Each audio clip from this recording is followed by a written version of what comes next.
वक्त बिल जो आया है ये खतरनाक बिल है, बल्कि पास हो गया है।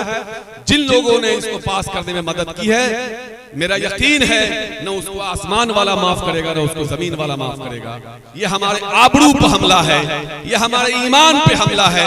इसके खतरनाक डिजाइन को मैं समझ रहा हूँ, जो लोग भी समझ रहे हैं ये एक दिन में दिखाई नहीं पड़ेगा। आपने देखा होगा कि यूपी में किस तरह से नौटंकी नंगा नाच करना शुरू कर दिया है। कोई ये कहता है कि मुख्यमंत्री जी के रहते हुए ऐसा नहीं होगा। अरे मुख्यमंत्री जी अमृत भी क्या है क्या? और दूसरी बात यह है कि जब हम सवाल करते हैं कि आपने इस बिल का समर्थन क्यों किया, तो बनाते हैं ये काम किया वो काम किया।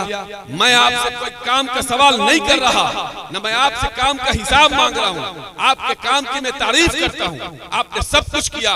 लेकिन बात वही है कि मुझे नया कपड़ा पहना दिया, आपने अतर लगा दिया, सेवैयां खिला दी, पड़वी भी दे दिया, एकदम चकाचक बना दिया, और प्यार से गर्दन तलवार से उड़ा दिया। भैया ये कपड़ा लेके मैं क्या करूंगा?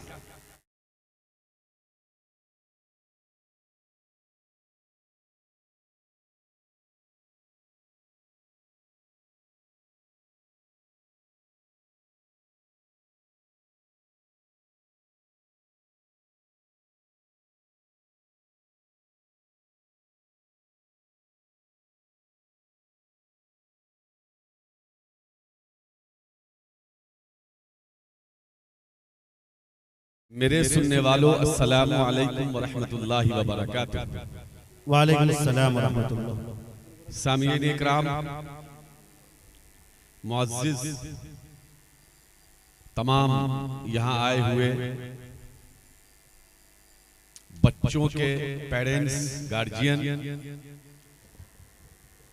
उलमा इकराम, खुसूसी तौर पे डाइस पर बैठे हुए हमारे तमाम उलमा इकराम, सीरतुन नबी क्विज़ कॉम्पिटिशन का ये इनामी प्रोग्राम, तालीमी बेदारी कॉन्फ्रेंस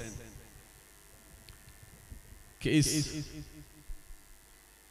खूबसूरत मंजर को देखकर दिल बाग बाग हो गया। डाइस पर बैठे हुए तमाम लोग, लंबी फहरिस्त है आपके सामने। हमारे पार्टी के बहुत ही जानदार शानदार जिला अध्यक्ष जनाब नूर आलम साहब भी हैं, जो आपके जिला परिषद भी हैं। कई मुखिया समिति वगैरह भी सब लोग यहाँ हैं, और बहुत खुशी हो रही है सबसे ज्यादा मुझे इन बच्चियों को, जो हमारी बहन है या हमारी भतीजी हैं। आज मैं तो चाह रहा था कि वो मौलाना सलमान कहाँ चले गए, तो मैं तो चाह रहा था कि थोड़ा वक्त देता, लेकिन मेरे साथ भी बहुत मजबूरी है। तकरीबन मैं 2:30 बजे रात में सोया, 3 बजे 2:30 बजे तो बिस्तर पे गया, सोते सोते 3 सवा 3 बज गया, और फिर सुबह सवेरे फजर बाद चल पड़ा। तो अभी आपके पास मैं 8:30 बजे ढाका में पहुंच चुका था, 8:30 पौने 9। किसी वजह से अब रास्ते में 1-2 जगह रुकना पड़ा, और फिर यहाँ से मुझे 250 किलोमीटर जाना है एक प्रोग्राम में, और वहां से फिर 150 किलोमीटर फिर दूसरे प्रोग्राम में जाना है। तो लंबा सफर है काफी, इसलिए मैंने गुजारिश किया कि भाई हमको जल्दी से दुआ दे दीजिए कि हम निकलें। तो हुक्म हुआ कि नहीं, बोलना है। हम तो सुनने आए थे, देखने आए थे। शुअरा इकराम भी है, मैं बहुत शौक से सुनता हूं, लेकिन मजबूरी है। बहरहाल मुफ्ती साहब का हुक्म हुआ कि आपको हर हाल में आना है, तो मैं हाजिर हो गया। और पता ये चला कि इतना शानदार प्रोग्राम है, गंगा जमनी तहजीब का अगर कोई मरकज है तो यहां है। अमित कुमार यादव, अब प्रीति कुमारी जैसी भी हमारे भाई और बहन इस मुकाबले में हिस्सा ले रहे हैं। ये कोई मामूली बात नहीं है। कहां है प्रीति कुमारी और अमित कुमार यादव? को मैं चाहता हूं कि आप डाइस पे आएं, और आज का जो ये प्रोग्राम है, ये प्रोग्राम बार बार चीख के कह रहा है कि न हिंदू बनेगा न मुसलमान बनेगा, इंसान की औलाद है, इंसान बनेगा। और नफरती चिंटू के मुंह पर जोरदार तमाचा है जो इंसान को इंसान से दूर करते हैं। मैं बार बार कहता हूं कि जब इंसान अपने मां के कोख में आता है तो अल्लाह को, भगवान को, ईश्वर को, वाहेगुरु को, गॉड को यह आवेदन, ये दरखास्त नहीं देता कि हमको हिंदू में पैदा करो कि मुसलमान में पैदा करो, हमको अगरा में पैदा करो कि पिछड़ा में पैदा करो, हमको सिख में पैदा करो कि ईसाई में पैदा करो। नहीं, ऐसा नहीं देता। वो तो एक इंसान के कोख में आता है और इंसान के रूप में पैदा होता है और इंसानियत के लिए पैदा होता है और इंसानियत के लिए जीता और मरता है। जब कोई मुसलमान के घर में बच्चा पैदा होता है तो उसके कान में अजान दी जाती है और जब वो बच्चा थोड़ा बड़ा होता है तो उसको पता चलता है कि मैं मुसलमान हूं। उसका नाम कमर रखाता है, जाहिद रखाता है, वगैरह वगैरह। इसी तरह हमारे हिंदू भाई के घर में कोई बच्चा पैदा होता है और जब वो बड़ा होता है उसकी माँ जब पूजा करने जाती है तो वो अपने माँ के साथ उस मंदिर में जाता है तो पता चलता है कि मैं सनातनी हूँ, मेरा नाम केशव है, मेरा नाम अमित है, मेरा नाम प्रिया है। यह है इस हिंदुस्तान की खूबसूरती। तो साथियों, आज मैं थोड़ी कड़वी बात भी बोलूंगा। मेरी आवाज अगर जा रही है इलाके में, मेरी माइक की आवाज जहां तक जा रही हो, सच्चाई है कि गांव वालों आप खुशनसीब हो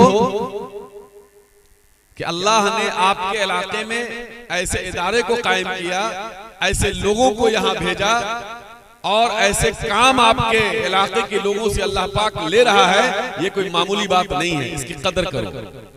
मैं अभी आ रहा था रास्ते में तो मैं देख रहा था कि कई दरवाजे पर 10 आदमी, 15 आदमी, 5 आदमी, 7 आदमी का झुंड बैठा हुआ है। वो आपस में बातें कर रहे हैं लेकिन चंद कदम की दूरी पे इतना शानदार प्रोग्राम हो रहा है, यहां आके सवाब लेना नहीं चाह रहे, हौसला अफजाई करना नहीं चाह रहे हैं। ये सोचने की बात है। उलमाए किराम यहां बैठे हुए हैं, उलमाओं की सोबत में बैठना कितना बड़ा सवाब है और आपके कामयाबी की जमानत भी है। उलमाए किराम से आप जब तक करीब होंगे आप दीन से उतना करीब होंगे, आप अल्लाह से उतना करीब होंगे। लेकिन अफसोस आज इस मुल्क के जो हालात हैं, वो आजादी के वक्त जो हालात थे 47 में उससे भी बदतर हालत है। फिर भी हम अपने अंदर झांक नहीं रहे, अपना मुहासबा नहीं कर रहे हैं कि आखिर ऐसी हालात हुई क्यों, कैसे हुई। तो इलाके के लोगों को खास तौर से सोचना चाहिए कि ऐसे प्रोग्राम में आए, बैठे, सुने, सवाब भी हासिल करें और हौसला अफजाई भी करें और यहां से पैगाम जाएगा। तो बहरहाल मैं तमाम बच्चियों को भी और बच्चों को भी मुबारकबाद देना चाहता हूं जिन लोगों ने कामयाबी हासिल की है। कितने बच्चे की फहरिस्त है?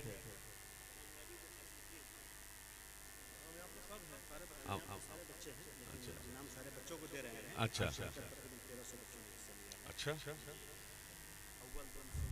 माशाअल्लाह, ये तो और बहुत बड़ी बात है। मुझे एक नई चीज कि 1300 बच्चों ने इस मुकाबले में हिस्सा लिया है और बिहार के मुख्तलिफ इजला से लोग आए हैं। बताइए कहां कोसी है, सुपौल हो गया, सीतामढ़ी हो गया, सहरसा, बताइए। बहरहाल बहुत बहुत मुबारकबाद है। ये जो संस्था है, कौन सा है? नाम बहुत शानदार है, अल्लाह इसमें बरकत अता फरमाए।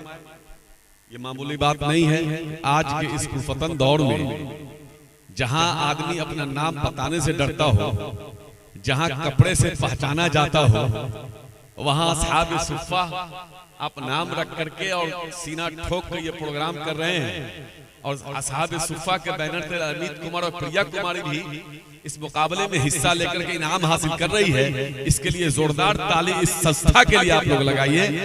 मैं बहुत ही मुबारकबाद देना चाहता हूं आप लोगों के, आप तमाम जिम्मेदारान जो हैं, आप तमाम लोगों के इस जज्बे को मैं सैल्यूट करता हूं, सलाम करता हूं। अल्लाह ताला आपके जान की, माल की, ईमान की, इज्जत की, आबरू की अल्लाह हिफाजत फरमाए, और इस तंजीम की अल्लाह हिफाजत फरमाए। इस तंजीम पर गंदी निगाह न पड़े, अल्लाह ताला इस तंजीम को हर तरह के शुर फितन से महफूज फरमाए। बहरहाल तो तमाम मैं आप बच्चे और बच्चियों से कहना चाहूंगा, दो चार बात का मैं खत्म कर दूं कि अल्लाह ने आपको चुना है कि आप इल्म हासिल कर रहे हैं और दीनी तालीम हासिल कर रहे हैं। ये कोई मामूली बात नहीं। अल्लाह ताला जिनको चुनता है उसी से अल्लाह खिदमत लेता है। इल्म हासिल करना कोई कमाल की बात नहीं है, उस पर अमल करना कमाल की बात है, उस इल्म को बाकी रखना कमाल की बात है। अल्हम्दुलिल्लाह आज भी मुझे ये खुद से कहने में थोड़ा खराब लग रहा है, लेकिन मैं आपके हौसला अफजाई के लिए कहना चाहता हूं कि मैं आज भी सुबह में 2-3 पारा बिला नागा तिलावत किए मैं नहीं निकलता।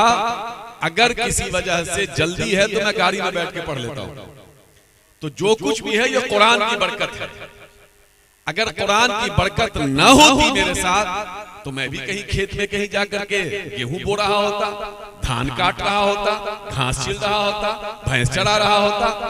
लेकिन मैं इसलिए ये बात कहना चाहता हूं कि मदरसे में पढ़ने वाले बच्चे आमतौर से मैं देखता हूं थोड़ा एहसास कमजोरी के शिकार होते हैं, या वालिदैन का मामला ये है कि जो बच्चा मेरा कमजोर है उसी को मदरसे में डाल दो। ऐसा नहीं होना चाहिए। जो बच्चा आपका सबसे तेज तर्रार है उसको पहले मदरसे में डालिए, क्योंकि वो बच्चा हिफ्ज करके आलिम बन के भी वो डॉक्टर, इंजीनियर, साइंटिस्ट बन सकता है और बनता है। हमारे वालिद कारी नसीम साहब रहमतुल्लाह अलैह के सैकड़ों शागिर्द वैसे हैं जिनसे हमारी मुलाकात होती रहती है। कहीं जाते हैं तो किसी बड़े यूनिवर्सिटी में प्रोफेसर हैं, कहीं बड़े डॉक्टर हैं, जैसे डॉक्टर आजाद साहब नीरो के बहुत बड़े डॉक्टर हैं पटना में। सब वालिद साहब के शागिर्द हैं, सब लोगों ने हिफ्ज किया हुआ है। कोई प्रोफेसर है, कोई कनाडा में है, कोई अमेरिका में है, सब तरफ। तो मदरसे में इल्म हासिल करने के बाद आप दीन के साथ साथ दुनियावी तालीम भी हासिल कर सकते हैं। तो आप तमाम बच्चे और बच्चियों से मैं कहना चाहता हूं कि आप लोग इल्म हासिल करें और करके उस पर अमल करें, उस पर बाकी रहे, ये कमाल की बात है। और यहाँ बच्चे और बच्चियों के पेरेंट्स बैठे हुए हैं, मैं उनको भी मुबारकबाद देना चाहता हूँ कि आपने अपने बच्चे और बच्चियों को दीनी तालीम हासिल करने के लिए आपने उनको चुना और उनको भेजा। इसके लिए मैं आपको मुबारकबाद देना चाहता हूँ। खास तौर से पेरेंट्स को मैं एक बात कहना चाहता हूँ, ये मोबाइल का जमाना है। ये मोबाइल जितनी अच्छी चीज है उससे कई गुना ज्यादा बड़ी खतरनाक चीज है। जितनी गंदगी और जितनी बेहयाई और जितनी भी गलत हरकतें हो रही हैं, ये सब का जिम्मेदार मोबाइल है। मोबाइल बहुत अच्छी चीज है लेकिन बहुत खतरनाक है। आपके घर में एक ऐसी चीज को दाखिल कर दिया गया है जो आपके हाथ से कुछ भी बचा हुआ नहीं। इसलिए मैं पेरेंट्स को कहना चाहूंगा खुसूसी तौर पर कि आपके बच्चे और बच्चियां मदरसे में पढ़ रही हो या स्कूल में पढ़ रही हो या कॉलेज में पढ़ रही हो, खुदा के वास्ते आप उनको एंड्रॉइड मोबाइल मत दीजिए। 22 साल से कम उम्र के लड़के और लड़कियों को अगर आप चाहते हैं कि मेरे बच्चे और बच्चियां सही सलामत ईमान के साथ बाकी रहे तो आप उनको एंड्रॉइड मोबाइल मत दीजिए। मेरी बात बहुत लोगों को बुरी भी लगती होगी, लेकिन मैं सच्चाई बता रहा हूं आपको। दिन भर हम लोग झेलते हैं, कोई दिन वैसा नहीं है जो फोन नहीं आता हो, ऐसा हो गया वैसा हो गया, पुलिस से बात कीजिए, एसपी से बात कीजिए। अरे क्यों करे बात? ये कोई एक दिन में नहीं होती है। आपके नजर के सामने आवारागर्दी होता है और आप नजर फेर लेते हैं। इसलिए खुदा के वास्ते एंड्रॉइड मोबाइल अपने बच्चे और बच्चियों को मत दीजिए।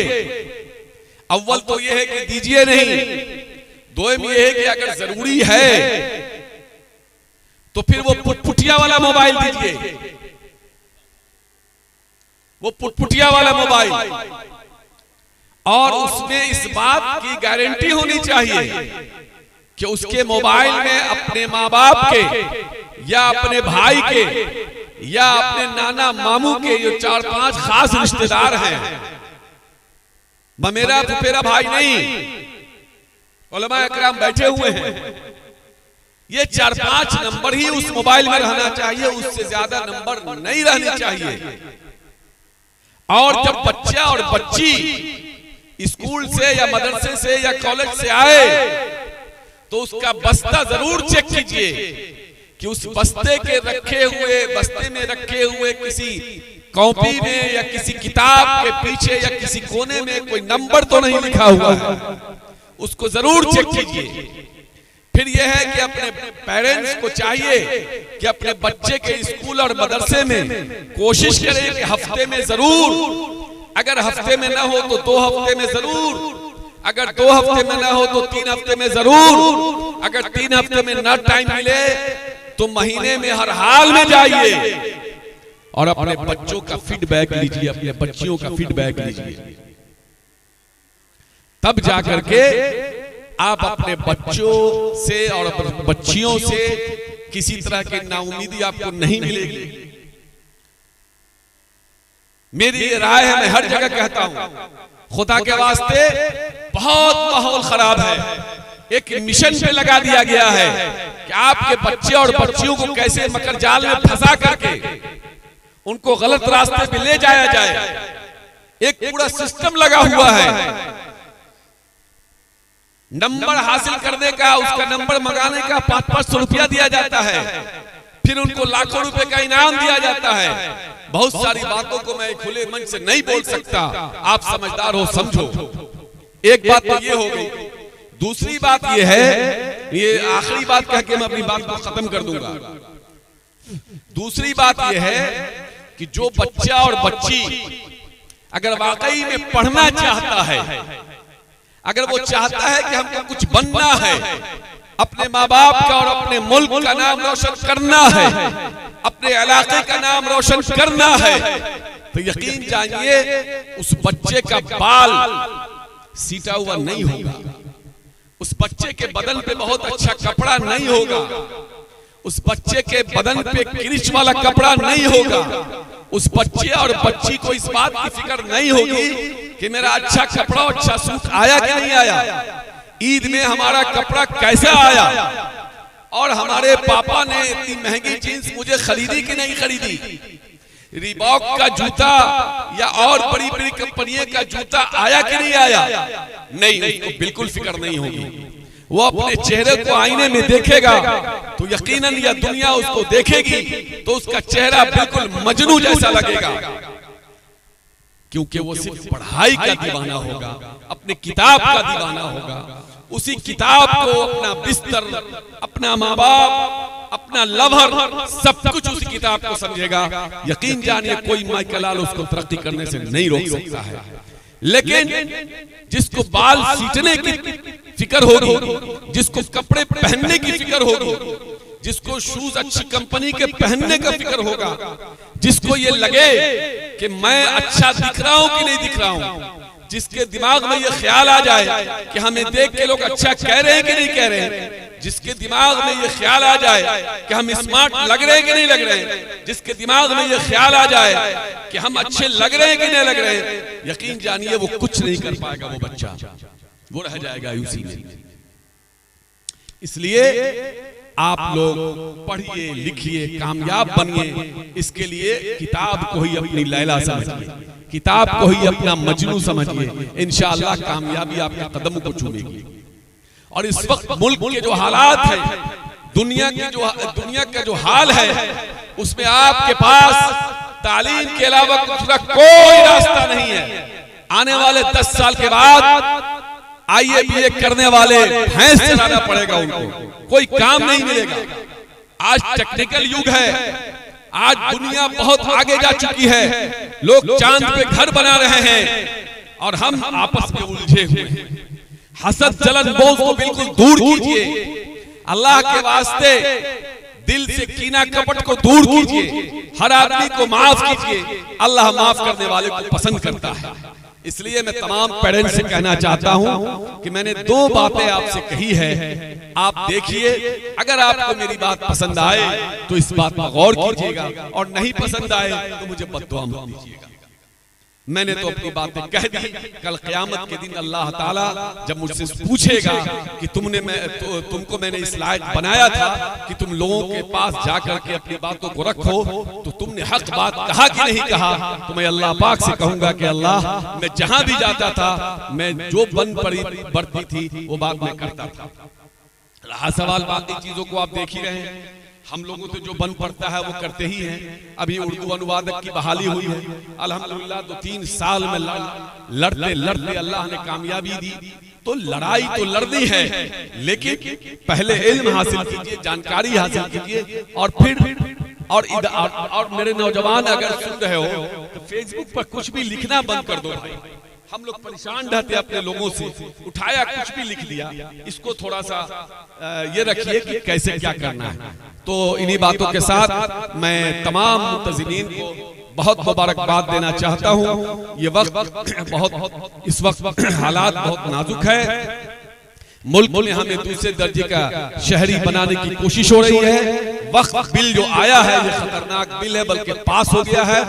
जिन लोगों ने इसको पास करने में मदद की है, मेरा यकीन है न उसको आसमान वाला माफ करेगा न उसको जमीन वाला माफ करेगा। ये हमारे आबरू पे हमला है, ये हमारे ईमान पे हमला है।